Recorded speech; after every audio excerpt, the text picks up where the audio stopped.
Scotty John, who oversees our recruiting in the western half of the United States. This is an Ask Me Anything format regarding your career, your job search, anything that has to do with either of those or just career progression, personal development, whatever else may come along with that.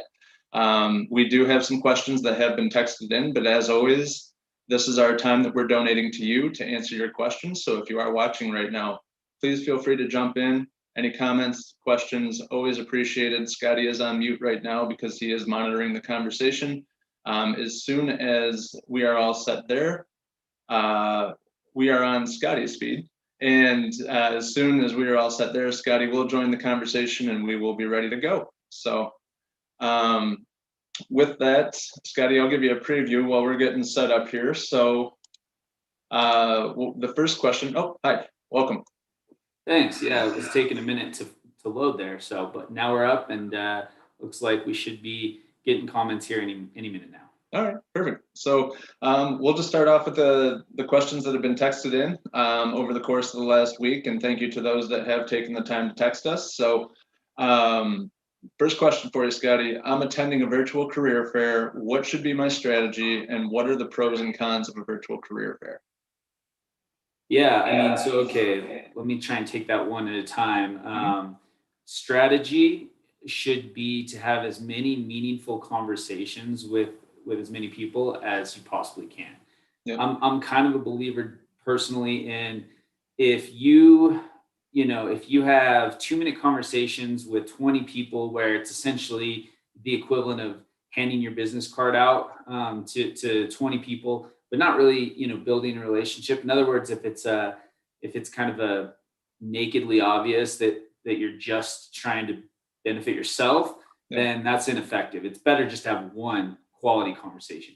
Yep. But the goal is to have multiple quality conversations. And we've talked about this a ton, Joe. I'm sure you'll expound on this, but really it comes down to what can you do for them? And if you focus on how you can benefit someone else, that's impactful, it's memorable.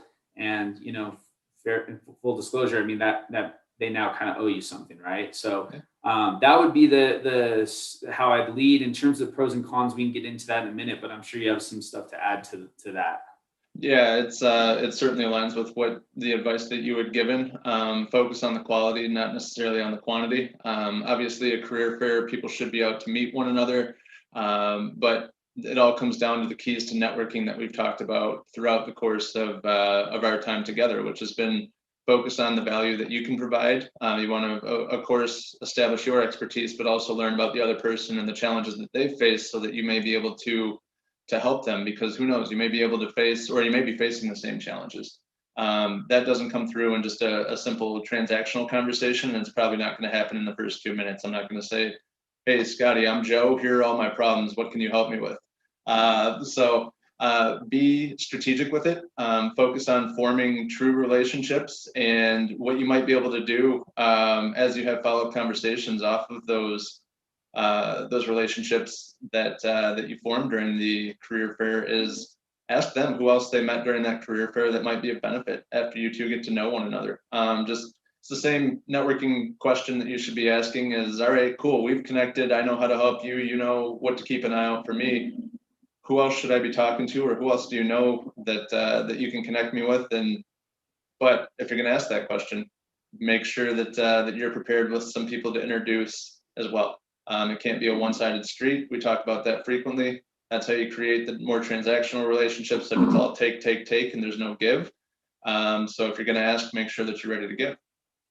Absolutely, yeah. And in terms of the pros and cons, I think there's certainly some pros. One is a lot of networking events are actually conferences where you have to do some travel, and you have to take a day on either side of the event to go travel. There's the associated costs with doing that if it's not being sponsored by your company. So the benefit is you can do it from your home office or your kitchen or whatever, and that's obviously a pro that allows you to attend more of these events, and it just again minimizes cost. Mm-hmm. The cons, I think as good as Zoom is, it is difficult. There's going to be nonverbal communication that you miss. And there can also be some awkwardness, right?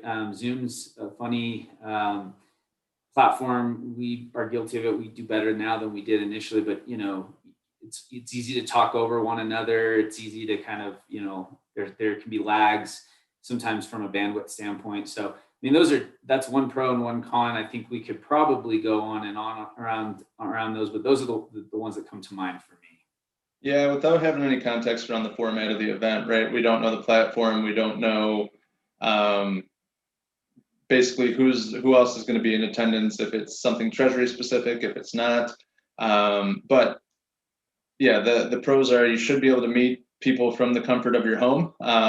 You should be able to meet many people. You should be able to have your notepad right there, jotting down notes, contact information. You should be able to send emails immediately instead of having to worry about collecting business cards and following up with people once you get home. Again, you mentioned the travel aspect. The commute from your bedroom to maybe sometimes your bedroom or your home office is much shorter than that you'd face for any other type of career fair or anything like that.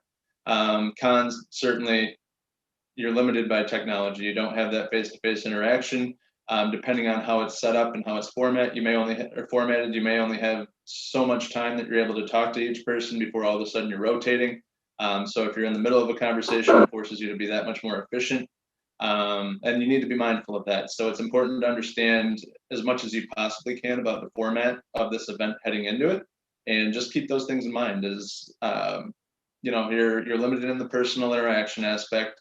You mentioned the technical challenges that we can potentially run into, and just being smart with your time. It can get away from you very quickly, as where if you're at a traditional networking event or career fair, maybe you're talking for 10-15 minutes. You may not necessarily be afforded that type of time if you're doing that virtually. So it's important to understand the parameters that you're operating within and making the best use of that time from there.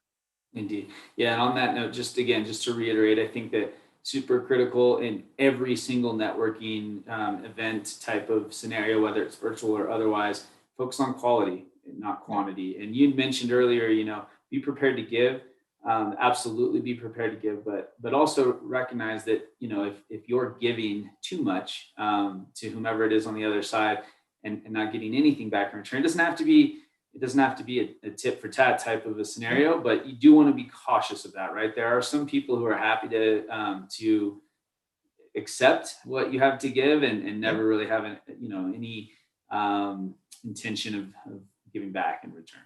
For sure. Do we have any other questions from the audience, or should we move on? No, we've got some comments. So morning to all of those of you watching as well. But feel free to go ahead and put some questions in there if you have them.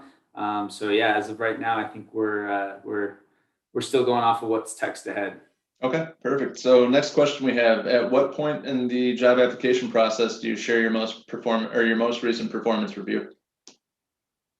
Yeah, I don't know if you're gonna have a different view of this, Joe. I kind of think you won't, but never, don't do that. Yeah. First of all, it should not be something someone asks you to do, and you can volunteer some information, at that moment, but certainly there's no obligation whatsoever to actually share your performance review, right?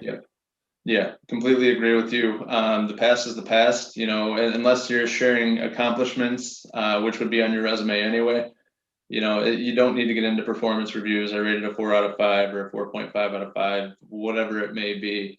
If your previous manager or leader is willing to be a reference for you, that's a different type of situation, but not to be coy and not to be misleading, but at the same time, unless whoever's hiring you knows who your previous manager was, there's absolutely no benefit to doing this whatsoever. And I just mean to be very direct with that, because, that's, even when you look at company references and employment references after you get an offer letter, more companies now stray toward giving a neutral reference, which is simply an employment verification. Yes, Jane Doe worked here, had this title from this date to this date. There is nothing around performance that will be shared. The reason for it is because of liability and risk, just like we've talked about previously, where you don't get quality feedback very often on interviews or anything else. for the exact same reason. Employers do not want to cost you your next opportunity or be liable if it does cost you your next opportunity. So more often than not, most these days are subscribing to the neutral reference. And most managers know that too, and they'll adhere to it. If it's a situation where you absolutely need a personal reference, some will work around it. But getting back to the meat of the question, which was, should you share your most recent performance review? I don't see a benefit to it, because all that's going to do is open you up to some more questions that could potentially trip you up in the interview process. That it's just kind of needless at that point. Yeah, absolutely. And again, if you're being asked, that's a big red flag as far as I'm concerned. So yeah. Yep. Anything from the audience yet? Nope. Still just comments at this point. So again, those of you who are watching, if you have questions, like Joe mentioned at the top here, this is an Ask Me Anything. Obviously we're focused here in Treasury related job searches, or I should say career advice, if you will, but open to really anything. So anybody, you're going to get our opinions, raw and unfiltered. So know that it's not necessarily, anything more than that, but feel free to plug those in. And, like I said, Joe, still don't have any at this point. I know we have a couple more that were text ahead. So. Okay, perfect. Yeah, we have one more that was texted ahead. If we don't have anything after this question, then we'll go ahead and end the session afterward. But Scotty, I'm going to ask you, how do recruiters find people when clients have an open need, or how do internal recruiters? We can go both the internal and the third party approach, but yeah, basically, whether you are internal or external, your client is your hiring manager at the end of the day, right? So if a hiring manager comes to you with a need, how do recruiters find people? Yeah, well, good thing we have the better part of 20 minutes to talk about this, Joe, because it's a lot, right? That's there. Well, there's a number of ways, and I think to your point, whether it's internal or external, the best recruiters are going to view whomever it is they're hiring for as their client. And so, it depends a little bit. Typically, it varies a little bit if you're an internal kind of corporate recruiter versus an external. But, well, let's just go into kind of step by step. A lot of companies will post a job, most in fact, and then they'll collect applicants, right?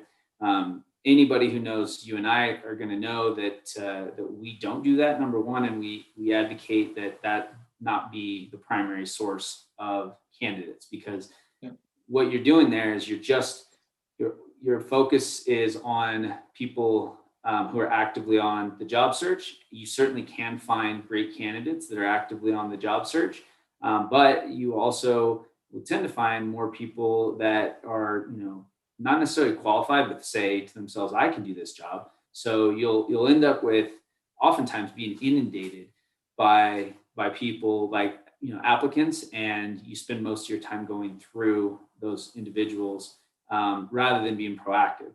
So that gets to proactivity for recruiters like you and I. LinkedIn is our best friend, probably needless to say, given the platform we're on right now. But so if you're a job seeker, you've got to be paying attention to LinkedIn. You have to have your profile built out. You have to have it doesn't have to be a professional headshot, but it's got to be a clear picture of your face. And you just want to just spend time on your profile. There's a number of resources you can go to on how that should look, but there's also ways to use the tools. So that'd be, I'd say, number one. Number two, though, is we'll go through resume databases, whether it's Indeed, Monster, which I shouldn't say Monster because that's kind of 2005, but Glassdoor, ZipRecruiter. These are, on the one hand, they're platforms, essentially kind of an applicant tracking system alternative, but they're also databases. And maybe people don't realize that when you apply to a job on Indeed, your resume lives there forever. So a savvy recruiter is going to go back and do keyword searches in those databases to find your information. Again, that's why it's super important to spend some time and make sure your resume is built out with your accomplishments and, just as attractive as it possibly can be, a marketing tool for you as a prospective candidate. So anyway, that's a lot, but that's, just initially. I mean, we could talk about this for, I'm sure, even longer than we have. Yeah. But those are the initial areas where recruiters go. And I will say one more, and this is not necessarily just recruiters. This is hiring managers as well. But we tap our networks, right? Yeah. You and I, Joe, we're professional networkers. Yep. So of course we're going to ask people we speak with who they know for a given job. But there are plenty, obviously, in Treasury world. A lot of times bankers play this role. There are plenty of people in the space that might be very adept at networking, even though it's not part of their job description like it is for you and I. Yeah. Yeah. And to your point, we had a really good conversation with Ben C. Last Wednesday, and he gave an absolute wide variety of resources that you can use when you go to build your network, or the network that already exists around you that you may not even realize as you're focused on your day-to-day, right? So as a hiring manager, we run into that quite frequently when we're talking to clients about their needs. It's, hey, what have you done to try to fill this role so far? And usually it's, all right, we have the position posted. Our internal team is working on it, so they're doing direct sourcing.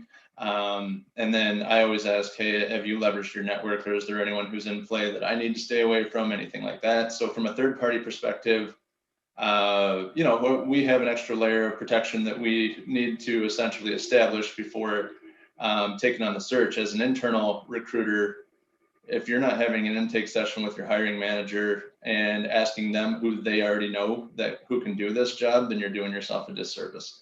And that's why you and I talk about, if you're going to apply to a job that's not through us or anything like that, make sure that you're connecting with the Treasury team at that company, because you never know when a conversation might come up, when that may pay off for you. It's very similar to how you and I operate. Our model is different from a typical third-party recruiting or staffing model, because that's all reactionary. Client comes to you with a need, you're advertising, doing the exact same thing they are, and you're running right down the checklist that you had just described, right? You're going to LinkedIn, you're going to your resume databases. If you're internal, you're utilizing your applicant tracking system. At least I hope you are. We know that that can be a little bit of a trick sometimes too.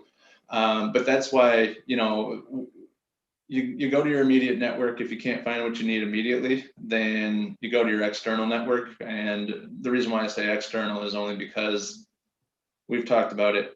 LinkedIn and all of these other technologies, these social media platforms, take anything from a cold conversation to a warm conversation right off the bat. It's kind of like cheat codes if you use them the right way, or if you're paying attention to someone's profile before reaching out. So that's why, we've talked about it quite a bit, where make sure you're built out, or your LinkedIn profile is built out. We see plenty of people that we connect with every day that don't have those roles and responsibilities built out on their profile. And then you find out after you start talking to them, it's like, oh, wow, like this is an accomplished practitioner that I never would have thought secondly, or thought again about if I hadn't had this conversation up front.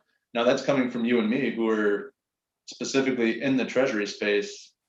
That's where we run into a lot of challenges with recruiting against general competitors or against internal teams. They don't necessarily think that way. So man, I'm gonna, at risk of speaking a little too strongly here, either inexperienced or frankly just lousy recruiters will focus entirely on what they see on paper. And what's interesting is a lot of hiring managers do that as well. And so it's easy for us, right, Joe, to tell a hiring manager like, hey, does your resume, you just ask them, does your resume have everything you've ever done, everything you've accomplished on it? 98% of the time, they'll that question alone will kind of help them say, oh yeah, okay, this person isn't boiled down to a 2-page, resume. We have to talk to them to understand what they've done. But too many recruiters don't even think they have to have a conversation, right? Yeah. And to your point, it's so that's why it's up to job seekers to absolutely spell out as much as you possibly can, and focus on the accomplishments, because really the key here, like we've talked about to your point many times, is just getting into the interview, getting into having that conversation, and being able to sell yourself. The resume is the marketing material, the interview is the sales pitch. Yeah, and the LinkedIn profile goes right along with that resume too, right? Like if you're in FX and your next role is going to be in FX, your profile better have a lot about hedging. It better have a lot about FX and foreign exchange, because not everyone's going to know that terminology, right?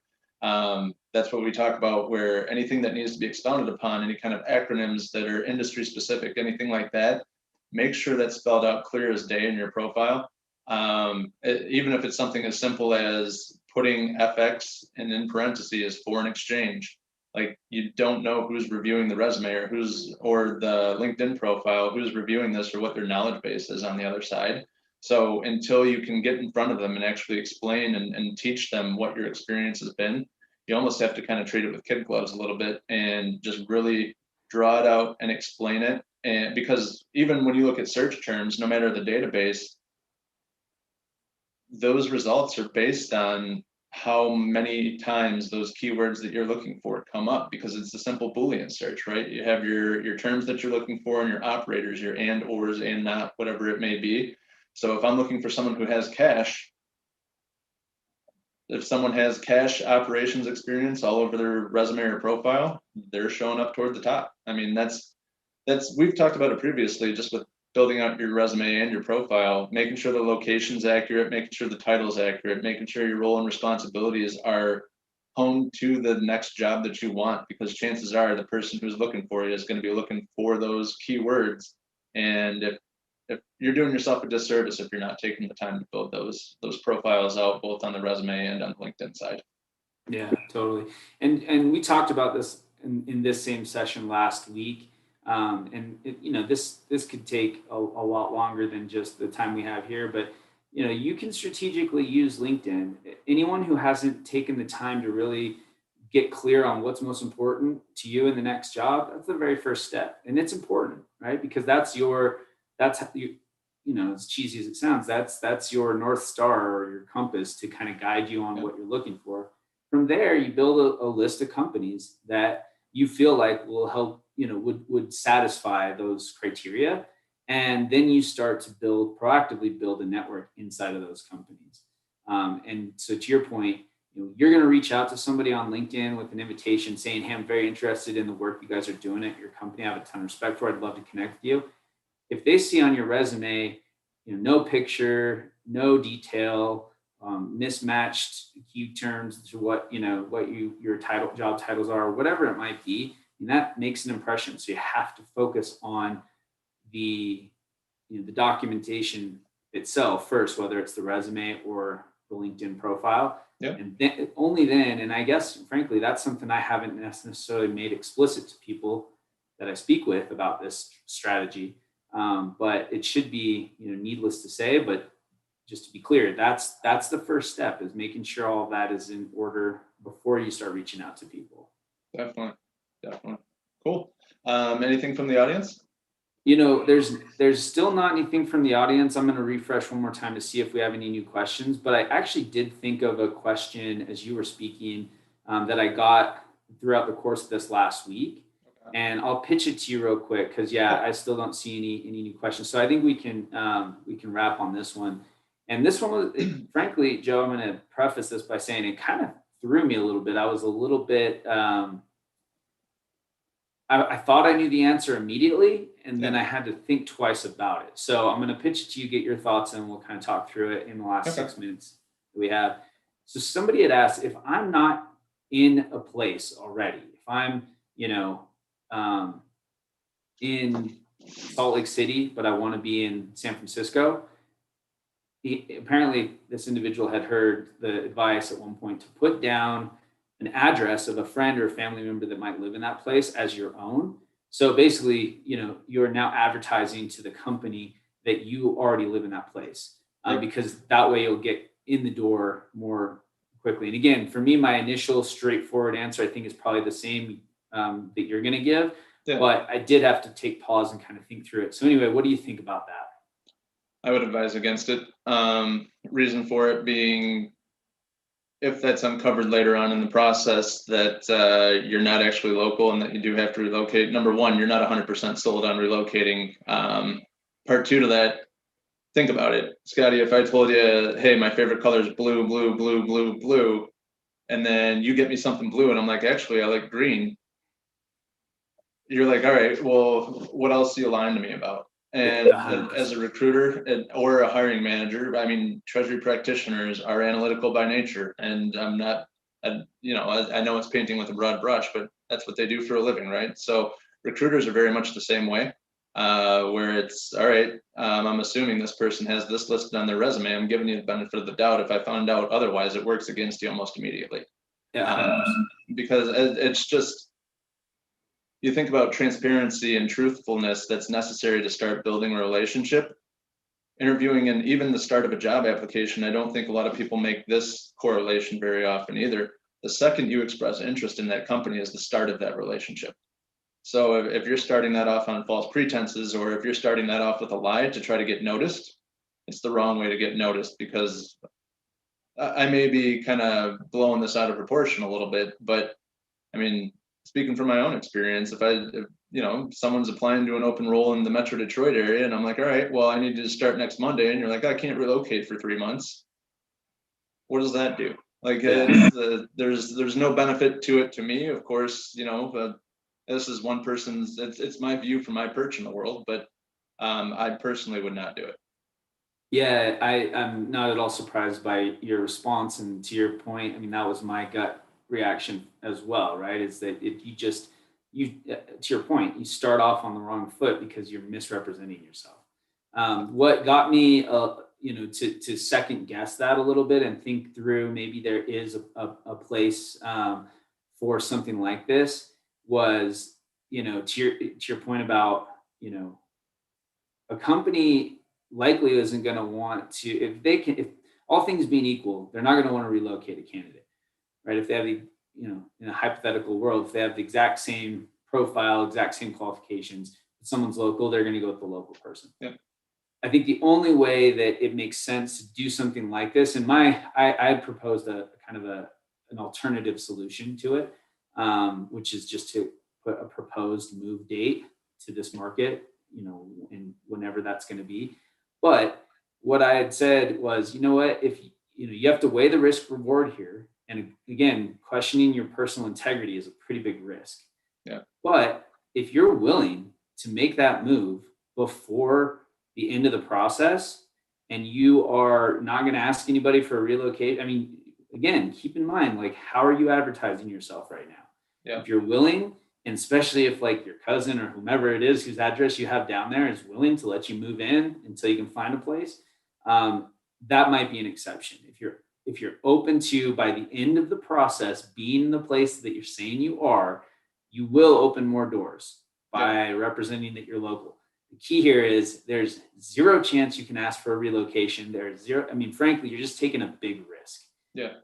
The only way I see it being okay is, like I said, if before the end of this process, you are physically where you're saying you are today, right? Yeah. So that would be the caveat. But to your point, generally, I kind of just agree with you. You want to just be transparent, because it's a relationship, and no relationship starts on the wrong foot, or excuse me, on the right foot, when you misrepresent yourself. So. Well, and if you're going to go that route with the relocation or the anticipated relocation after you land an offer, that's just an extra hill that you're going to have to climb, and you're going to have to get out in front of, which means that your resume has to be a dead match you have to give them reasons to want to relocate you, or to want to say, okay, I want to talk to this person, even though they aren't located in my area. So we get questions about cover letters, whether or not to submit them, that type of stuff. That would be an excellent opportunity just to at least put it in a cover letter, or send an email to whomever you think you're applying to, connecting with them on LinkedIn, whatever it may be, and just say, look, here's why I think I can help you, and just go right down the line of requirements and everything else. And the only challenge that we face is, I'm located in a different market. Are you willing to relocate? Like, it just go right down that way, give them any reason to say yes, sell yourself as hard as you possibly can, and then that conversation becomes a lot easier. Yeah, exactly. Yeah. You mean if you go with the alternative I proposed that basically says, I plan to be in this market at this particular date. Yeah, I agree. And to your point, I mean, if you think about, a lot of people probably don't, we do, because we hear about it all the time. There's a lot of trepidation right now because so many people want to work remotely. There's a lot of trepidation about hiring somebody who says they're willing to relocate, because a hiring manager may be just thinking about it. Well, if it were me, and I didn't have to relocate and could work remotely forever because this person's going to start remote, why would I ultimately make that move? So in other words, you may say, yeah, I'm willing to relocate. But like you say, Joe, you really have to prove that you are, and you really have to sell the value on why you versus somebody that might be local ahead of time. So it is a bigger hill to climb. There's no doubt about it. For sure. All right. Well, with that, I think we've covered it. Do we have anything else from the audience? No, I guess let me just real quick refresh one last time to see if we have any last minute questions. I don't believe we do. Okay. And we do not. So, all right. Yeah, we're all set here. Cool. Well, thanks everyone for tuning in. Thanks as always for the questions and the interaction. If you do have any questions throughout the course of the week, reach out to me, reach out to Scotty. We will be back on Wednesday with Ask a Treasury Practitioner. That'll be on Simon's profile. And then also this week on Friday will be Ask a Treasurer. Very similar format to this one, which will also be hosted on Simon's profile. With that, enjoy the rest of your Monday, and we'll talk to you later.